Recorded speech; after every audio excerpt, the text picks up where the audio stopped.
Looking back at Disney throughout the decades, you seem to notice a type of pattern. They might release critically acclaimed masterpieces that'll be remembered for generations to come. You know, stuff like Chicken Little. But on the other hand, they'll have these dry spells where they release just pure chum bucket slop that nobody ever remotely cared about. Like for every Lion King, Tangled, and Encanto, they release one Aquafina Dragon movie, and one Aquafina Seagull movie. Knock it off, you skinny son of a bitch! Point is, Disney's never really been all too consistent, and no other time shows that better than the 2000s. We're after their epic and iconic Renaissance era during the 90s where they made Tarzan. I fucking love Tarzan! They floundered hard in trying to find that same success in their other movies. They even tried adding a whole new dimension to their films, but still nobody gave a crap about dinosaurs. But out of all their films from this era, one seems to be forgotten most. A film that feels so damn wholesome and down to earth, but also so badass at the same time. That being 2008's Bolt. A film that Disney loves to throw to the wayside and act like it was a random fever dream. Like, bro, it took them the 100-year celebration to acknowledge this damn dog. But is the film as epic and taco wholesome as I remember from back in the day? Well, I'm legally required by the state of Illinois to find out. So without any further ado, here's my look at Bolt. However, before we start, I'd like to take a minute to talk about today's sponsor, Raycon. As you all probably know, Raycon are leading the charge into premium wireless earbuds for only a fraction of the cost of the other competitors, with such features as noise isolation to keep out any pesky invaders trying to ruin your epic music flow, and 32-hour battery life that's super fast charging. I mean, you get 90 minutes after only 10 minutes of charging.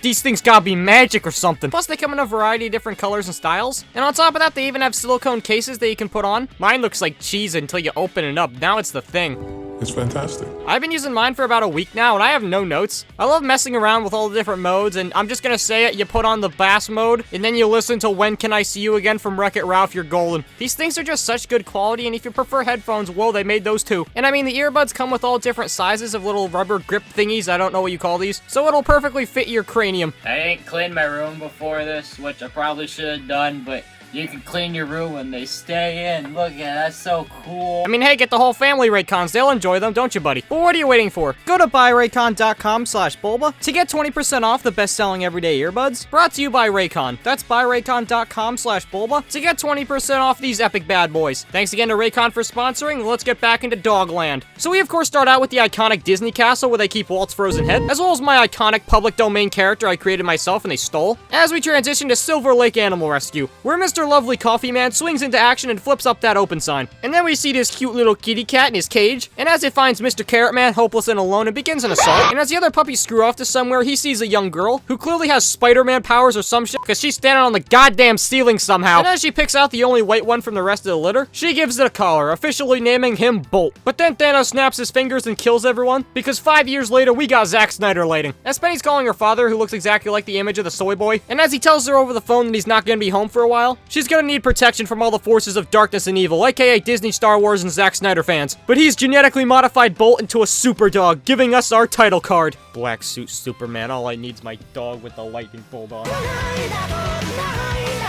What the dog doing? But as we cut to Penny on top of a building, she's using her brand new Fortnite mythic binocular thingies to spy on the green-eyed man, who has Penny's father all locked up, and as one of his goons leaves the building in order to go to his goon cave, Penny and Bolt follow him like Metal Gear Solid, I guess, until a mysterious car shows up ready to abduct, and right as it's about to destroy the pair, Bolt rushes in like Queen Maeve, knocking it off its rocker and dropping it onto the ground.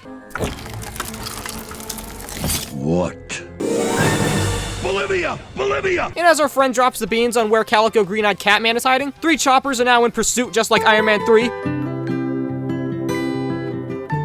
And as Penny hops on her scooter, the two make their getaway while being chased by a bunch of motorcycles. So Penny says to Bolt, "Zoom zoom." Wait, like zoo pets? I got in trouble one time when I was a kid and I got this thing taken away from me because my parents thought it was a real knife. And as Bolt grabs onto the scooter and gets a move on, they're still being chased, so Bolt uses his epic power. That is until a motorcycle guy throws a bomb near a school bus. Oh, Jesus. Hold on, kids! It's gonna be a bumpy ride! But Bolt grabs it and runs onto a crane and a train, but not a plane. Though he does use his laser eyes to destroy one helicopter, and that guy is dead. Like, he is just dead. But then this guy grabs his crazy-ass Spin Master missile shooter thing and chases after Bolt, as he leaps over one of the goddamn helicopters, making the homing missile destroy it and all of its inhabitants, again dead. Though Bolt does give one guy a very nice hat. But I have a hat! But they use it to blow up another helicopter. Jesus Christ, the carnage. But Bolt and Penny make it to the airport to get to Bolivia. That is until we get the Area 51 guards trying to stop us from clapping alien cheek. But Bolt is told by Penny to speak, and he does with his iconic super bark, destroying the goons and restoring peace to Teletubby Land or something, I don't know.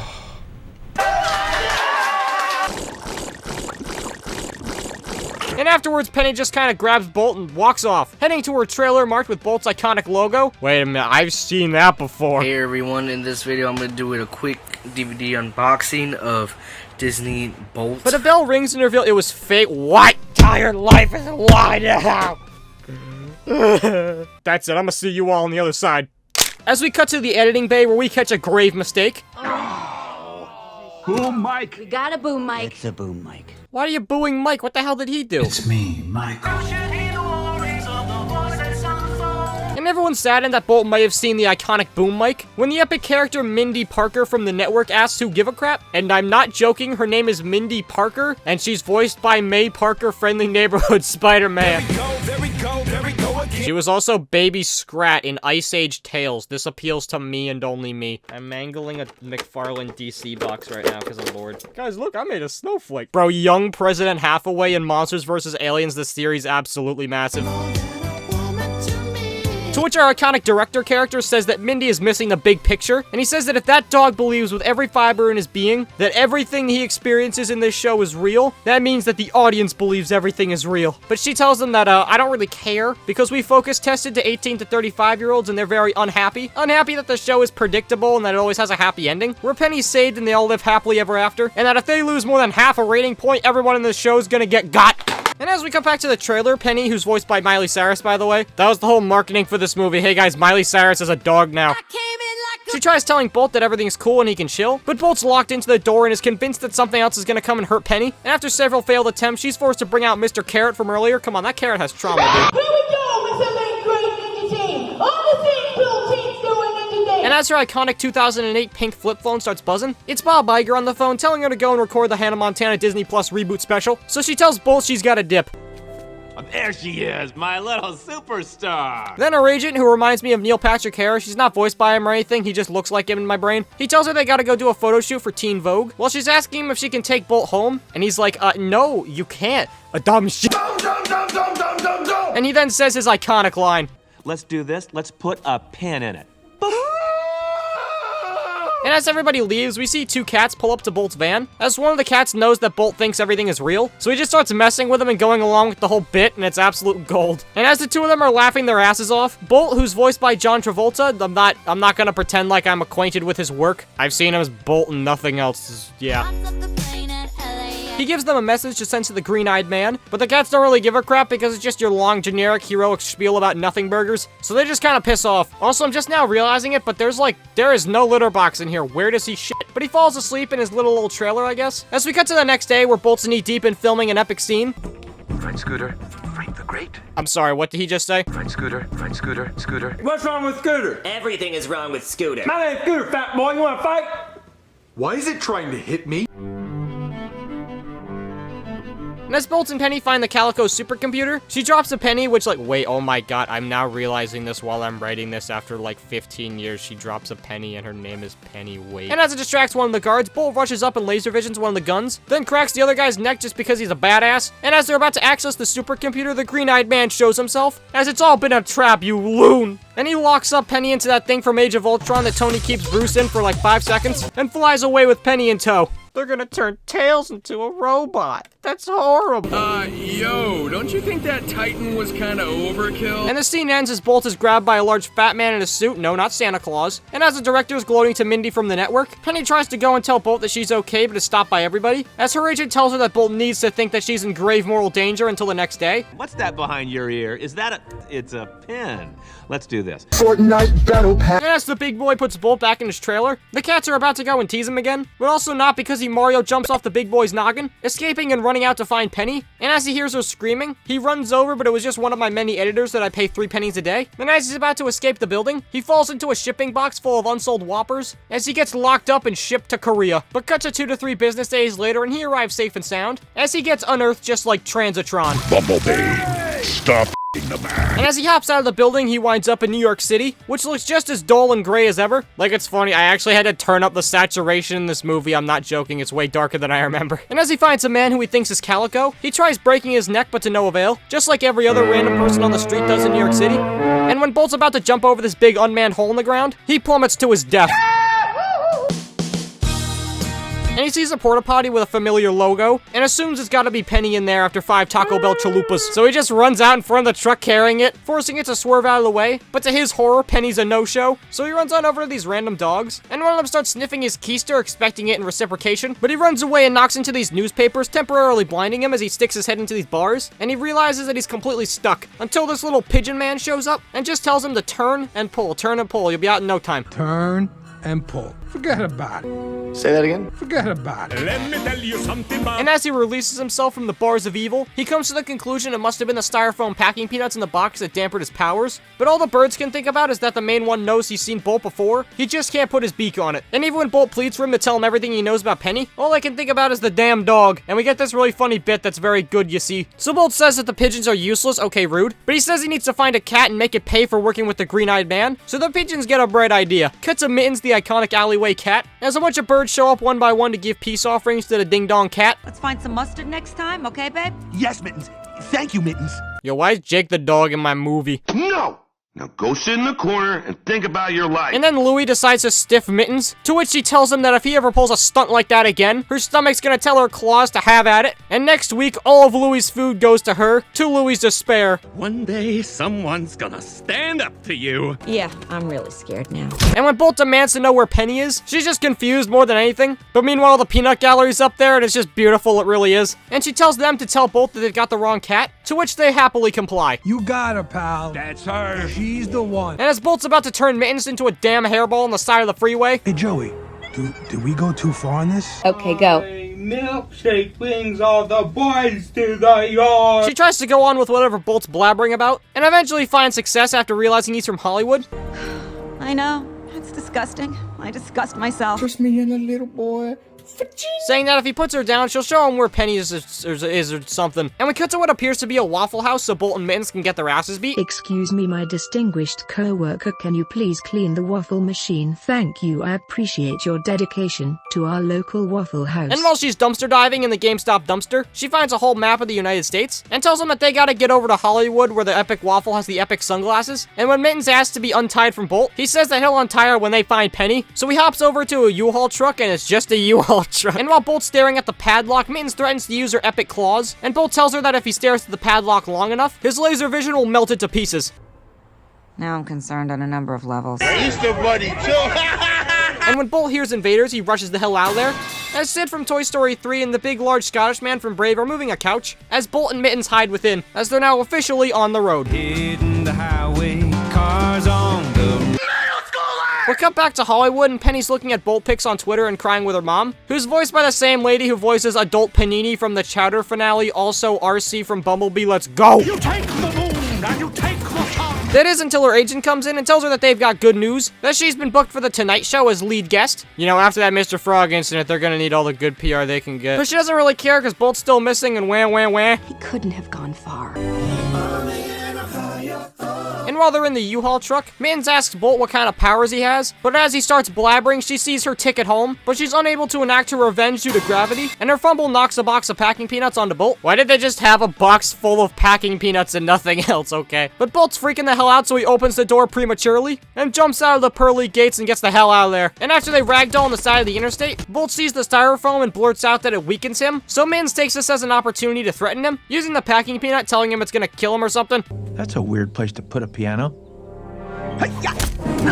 And when Bolt gets the upper hand, he demands to be taken to Penny. That is until he feels a stomach growling, which is a foreign concept to him and his white furry ass, and he demands that Mittens give him the antidote, to which she brings him to a trailer park, telling Bolt to simply do the dog face to get food, which is again completely unknown to him. So she tells him that he's gonna have to do exactly what she says in order to get the antidote. You're a degenerate creature of darkness. Yeah, granted. I'm such a poor, ugly, broke, dumbass piece of shit. And as they learn how to beg together, they practice on this random elderly couple, who completely fall for it and give Bolt half a hot dog. Let's go, that's what I'm talking about. And they go door to door with Bolt having success in each and every one. Beat it, stupid cat. That is until they go to this one specific RV, where we see an epic hamster watching TV like a goat, and as he looks outside his window, he sees, no, it can't be. So our boy comes out and sees that it's Bolt the super dog, and now Bolt's in the same presence as Rhino the hamster. And as Rhino fangirls over his idol, Bolt tells them that Penny's been taken by the green-eyed man, and that Mittens the cat is their captor and will take them to Penny. And after Rhino tries to end her existence, he says that they're both gonna need her alive because Rhino wants to join the team. So Bolt lets him in, starting an amazing relationship with one of his fans, just like Dr. Disrespect.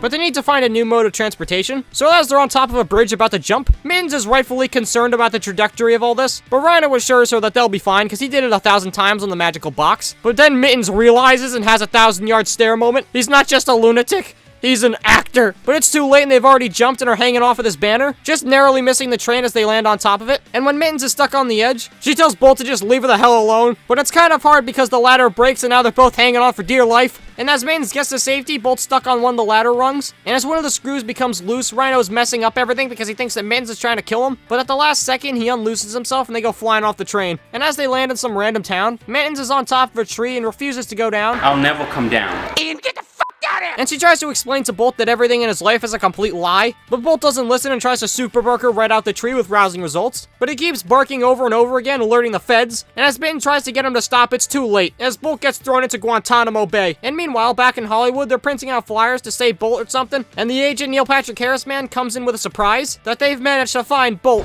They got Joey! They got him!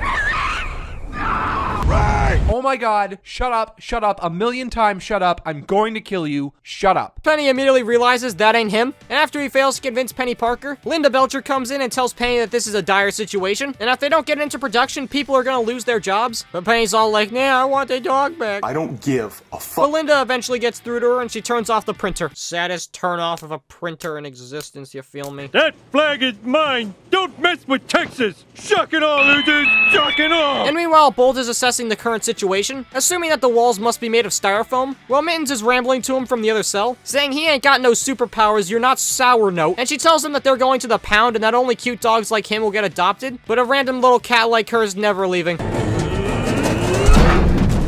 My hero. Dragon Ball's better. And as we arrive, we realize that Rhino's been following this whole time. How is he caught up with the goddamn truck? But he opens up his ball and decides to take his first baby steps. And as he heads up onto the truck to find where Bolt's been hidden, he opens up the door just as Bolt's trying to bust out. And they both land in some random ditch. And while Bolt's glad to finally have his powers back, he realizes that it was just Rhino opening the door, meaning that in reality, he's no super dog at all. And that his entire life has been nothing but a complete lie. And he tells Rhino that he can't do it, and that he'll never be able to go and save Mittens from the pound. And Rhino's like, who the hell are you? No consumed, no talent, mediocre piece of shit! You're Bolt the super dog. You saved the entire world like 50 times. And saved the North Pole in the iconic Bolt Christmas special. And Bolt realizes that Mittens needs a hero more than ever, and that even though he has no powers, he'll have to do. Why does the logo for the animal shelter have realistic outlines of animal? Like those would not exist in the world. They just look cartoony and stuff by default, would it? Why? But as this big man leaves the pound for the night, our duo sneaks past this random old lady. She probably has a name or something, but I don't care, I'm calling her Glungy. Then the two of them make it through the hallways while they find Michael Afton from FNAF Night. And in order to cause a distraction, Rhino enters the dog room. It makes all the dogs scream over the fact there's a ball in the room. And while Bolt heads over to the cat room, explain to me why the hell the cat room is behind the security desk. I'm so confused, actual Scott Cawthon building design. But as Bolt finds Mittens, she's shocked that he actually came back for her, and he admits that he's never had any powers to begin with. So they both escape and grab Rhino on the way out, alerting the guards as this big one blocks the door, and hilarity and hijinks ensues. But they all make their getaway into the night, and Chris Chan pepper sprays Michael Afton. Don't call anybody. And as they make their way to the road, they find a truck that's hauling a whole ass house, and they take cover on their way to Penny. And while they're finally safe, Bolt admits to Mittens that he has no purpose in life, but she tells him that being a dog is probably the best gig anyone can ever have. And she says the cats are jealous of dogs because of alinity. And while they're in the house, she makes it her goal to teach Bolt how to be a true dog. With all kinds of generic dog stereotypes, as well as dropping lore that she was once a house cat, but ran out the first chance that she could get. But she then teaches Bolt about the most important dog thing of all time, sticking your head out the window with your tongue out. And while we transition, we get the most wholesome part of the entire movie, where the iconic song, "There Is No Home Like the One You've Got," starts playing, where we have a montage of our gang going across the entire country, hopping from car to car and state to state, and it's just the most wholesome thing I've ever seen, where they splice in clips of Bolt doing all kinds of different dog things, and it's just the most wholesome thing I've ever seen, along with the song, and the scene is just so goated. Bro even gets a ball of yarn for Mittens, dear God. And Rhino meets up with the fat man from earlier, and it's really funny. And as our montage ends, we wind up in Vegas, where they can gamble all night until they're broke as fuck. But as they wake up, Mittens has a surprise for Bolt, and she brings him over to this little junkyard thingy, and shows him their new house tour on MTV Cribs, where they can live happy forever together forever. And while Mittens rambles about all different features of the cardboard boxes, Bolt reveals that he can't stay here, and he has to get back to Penny. And Mittens surprised, like, where did you were on the road this whole time. Where did you think you were going? Are you stupid? But Mittens gets so pissed that she brings Bolt over to one of his billboards, which is just kind of there, coincidentally, I guess. And she asks him one by one what if this is real, ultimately asking Bolt if he thinks Penny was even real the whole time. Oh, Jesus. And she says that humans just use and abuse animals and nothing else, and they sometimes just pack up and leave their declawed cat behind. Wait, guys, I think the movie's trying to tell us something. What is it, boy? And she tells Bolt to just get out of here and leave, so that he does as they go their own separate ways. Iconic end of Act 2 breakup scene, locked and loaded. This is how every friendship ends. They can't decide on whether Hawk Tua is dead or not. And Bolt hops into a car in order to get to that one last waffle stop. And Rhino wakes up in the alleyway wondering where Bolt went. And Mittens says that he told him to tell her to tell Rhino that the green-eyed man needs to be faced alone. But Rhino knows better to leave Bolt behind. And what Bolt really needs is help from his allies. So Rhino is off to save his friend. But cut back to Hollywood, and Blake the Badger has finally arrived home. King Carter will burn for eternity. To which he's stopped by 3 pigeons who, instead of being New York stereotypes, they're LA stereotypes, which is really funny. And one of them pitches an idea for a show over to Bolt. Aliens. Oh, snap. Yo, it's Gleep. What up, man? And Bolt says that he'd love to hear them out on their idea, as long as they say where the hell Penny is. Don't freak out. This is how you blew it with Nemo. Okay, that one line opens up an entire can of worms. These two just exist in the same world now. What the hell's going on? The Pixar theory's real. Her web connects them all. And as we fade, we find Bolt back at his old watering hole. However, Mittens and Rhino aren't far behind, and they've as well entered the compound, as Mittens tries to explain to Rhino that everything's just a television show, as he doesn't care and he charges right at one of the green-eyed man's goons, and he thinks that he's threatening him, but the green-eyed goon man is just finding Rhino adorable. So Mittens takes the opportunity to sneak into the compound. But while all this is happening, Bolt finds his trailer and realizes that he's so close to seeing Penny again, and when he hears her name and rushes towards her, everything in the movie has led up to this beautiful moment. It's so beautiful. What the hell is going on? They got a new Bolt. Look at, he's so sad. Look at Mr. Carrot. What the hell, man? The world is not healing. Everything in the universe is bad. And Bolt walks away in absolute sorrow, knowing that he's been replaced like Lotso. You want your mommy back? But then it's revealed it's one of those animated movie characters where the other character sees out of context and assumes something bad and then leaves. Plus, Mittens saw the entire thing, so now she realizes that Bolt was right. But as we cut to filming, Penny's dad's all tied up, and he says that he'll never give the secret formula to him or whatever. But he dangles Penny's life right in front of the soy boy, only for Bolt to swoop in through the elevator like Toy Story 2. But as fake Bolt cowers in front of the electro hand goons, he knocks off the bridge and into some tiki torches, creating a fire and putting Penny's life in mortal danger. But cut to the outside and Mittens finds Bolt, and she tells him everything, and he realizes that Penny would have never abandoned her. But there's no time since he hears Penny screaming in the distance, as everything's gone into pure chaos. As the entire studio is burning down, this guy is still holding Rhino this entire time. It's been like 10 minutes. But all 3 of them converge and are heading into the flames. And as this big piece of metal thing is blocking the door, Rhino sacrifices his hamster ball in order to get in. And Bolt finds Penny, who is delighted to have found him. But there's no time for reunions because the whole place is gonna collapse into itself. And they reenact the iconic zoom scene in order to get Penny to safety. But she's too weak in order to keep going. So Bolt opens up the vent and tries to get Penny to crawl through. But she's accepted the worst and is finally committed to the great beyond. Until Bolt realizes that he can bark through the vent. So Bolt, for the first time in his life, does a real super bark, alerting the firefighters and sending hope their way. And as they both get loaded up into the truck, Mittens and Rhino tag along from underneath. And Neil Patrick Harris comes in and tells them that they're gonna make this work, and that they're gonna have all the fame and glory after surviving a studio fire. So then Aunt May kicks his shit in right out of the damn car. Let's put a pin in it. But as we cut to evil red Karen from SpongeBob, She is such a bad bitch. we see they had to completely reconstruct Penny's face after the fire, and that Calico is disguised as a nurse in the room, and Bolt snipes the juju juice right out of his hand, as he's ready to take Calico to Pound Town. But they try to escape and are sucked up through a tractor beam, straight out of the Gleeblor star system, as Calico looks up and says the iconic line. Alien. 2 in the morning, who is that?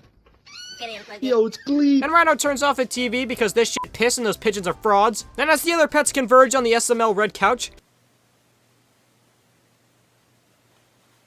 Penny and her mom show up because I guess their dad doesn't exist. I guess it's like an Andy situation. Okay, I watched this video about like Andy's dad theory, and it says that Andy's dad was a kid in the 50s and that he was bullied as a child in school by Al from Al's Toy Bar. And we see that they all live together as a happy little family. And as Penny and Bolt run off, they have this nice little house and wherever this is. But wherever it is, it's free from the shackles of Hollywood. And as our iconic New York pigeons show up, how did they get here? What the hell? Our film ends as we get the epic credits done in 2D. It's such a neat little simple art style and it makes it seem like a children's book. It's so wholesome. Plus you get the Miley Cyrus and John Travolta song that goes absolutely hard. But now at least Penny can grow up and write a book about how she's glad her mom died. And there you go. There's Bolt. What a nice little movie this was. The whole concept of the movie is probably the most wholesome, simple thing I've ever seen in my entire life. It's basically just dog wants to go home. That's it. It's the simplest concept, and the only really cartoonish aspect of it is just the fact the animals could talk to one another. But I think that's what makes this movie excel. It's just a wholesome, down-to-earth story about a lost animal trekking all the way across the country to get home, and he learned some epic life lessons about himself along the way. You don't get plots more simple than this one, really. Plus, you had amazing characters that bounce off each other perfectly. Like, Bolt himself's kind of an idiot, but a really lovable one. All he wants to do is get home and record more Thundermans episodes or something. And then Mittens, who's kind of a tragic character, all things considered. I mean, she basically just has to gaslight pigeons in order to get by, but she gets a nice little story and a happy ending with a neat little bow on it. Plus, Rhino's there, and he's just great. He's Rhino. If you don't like Rhino, get out of my house. And I love how it's the classic characters hate each other, but go on zany, wacky adventure and end up becoming best friends. It's done so well with Bolt realizing at the perfect point that he's not even after the green-eyed man, since at that point he realized he doesn't even need Mittens anymore, but he goes back and saves her because he's an absolute G. Other than that, though, you've got the human characters, which range from, oh, I want my dog back, I'm Miley Cyrus, boo-hoo, to the goofiest goobers alive. I love how Penny's agent is just the most heartless ass about everything. It's very clear they wanted to parody Hollywood with this, which is funny, coming from a movie made in Hollywood. So I will say I think they could have made a lot more jokes about Hollywood. Like I said earlier about the whole Christmas special, that wasn't in the movie, that was just me saying shit. Full missed opportunity for a joke. Bolt should have said something like, I haven't seen anything like this since we saved that jolly red fat man and all of his elves. Elf! Help! Give me this cloth! Other than that, though, there's not really much else to say about stuff like animation. It's your standard for the time and has aged pretty well. Say it once, I'll say it a million times. Late 2000s and early 2010s CG animation peaked here. It's cartoony, but doesn't have overly high amounts of detail. And while we're on this topic, is it just me or do, like, the early 2010s Disney movies, like, just look weird? I think I've narrowed it down to where I'm pretty sure it's the light bouncing off the character's skin all the time. Like, it can't just be me realizing this. Look at Ralph in the first movie and Ralph Breaks the Internet. I mean, like, look at his mouth. It looks weird.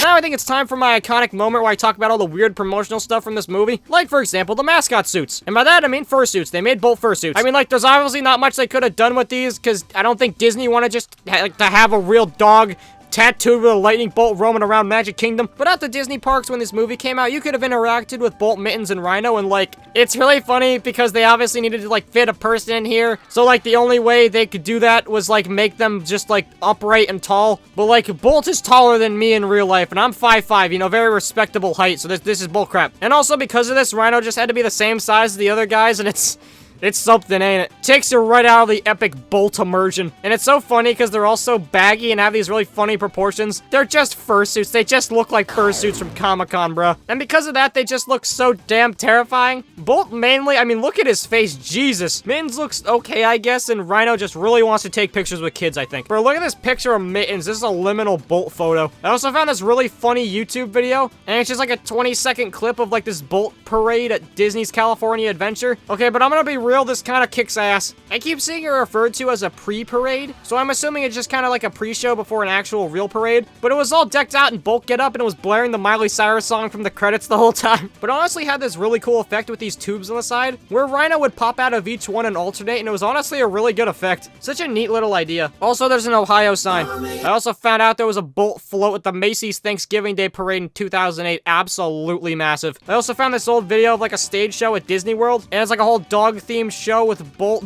Doug, Pluto, and Stitch. Bro think he on the team. That ain't no dog. That shit look like Experiment 626, you feel me? Wait a second, I mentioned Pluto. That means I can play the video of Pluto chasing the child around. And besides that, I found this awesome Bolt site that was made back from when the movie came out, and because it was done before the god-awful tidal wave of crappy web design, you tell me which one looks better with a straight face, you bitch. See, this is a good question, because one of them looks like dog shit, but the other has that goddamn goat on it that wanted me to read. It just looks oh so nostalgic, so I'm just gonna go through it right now, why not? I was gonna have this whole elaborate thing where I go through the website via the Wayback Machine, but then it didn't work. because this website is probably older than most of you, so yeah. Here's a cool video of an orca instead.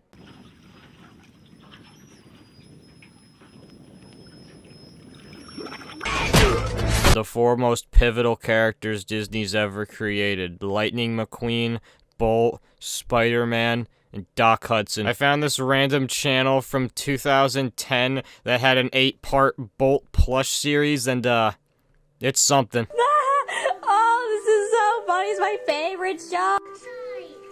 Besides that, though, there are a few iconic pieces of Bolt merch, like this plush, which looks absolutely demented. One of my friends pointed this out, and I can't unsee it. It looks like a man who's been trapped inside of a Bolt suit, and it's just like his mouth poking out, and he's just like screaming in pure agony. You're gonna have some weird nightmares tonight. I also found out that they made the little bobblehead that Mindy from the network has in the beginning a real thing, and it was only available via the Disney Movie Rewards program. And if you're my age, you'll remember this logo oh so vividly. And you just entered these codes that came with DVDs a la Club Nintendo onto their epic website, and you got free stuff. I'm pretty sure this is one of the higher end prizes, so it makes sense why it's $300 on eBay. You guys should all PayPal me $300 so I can buy this for like science or something. Play the video of Pluto chasing the child again. But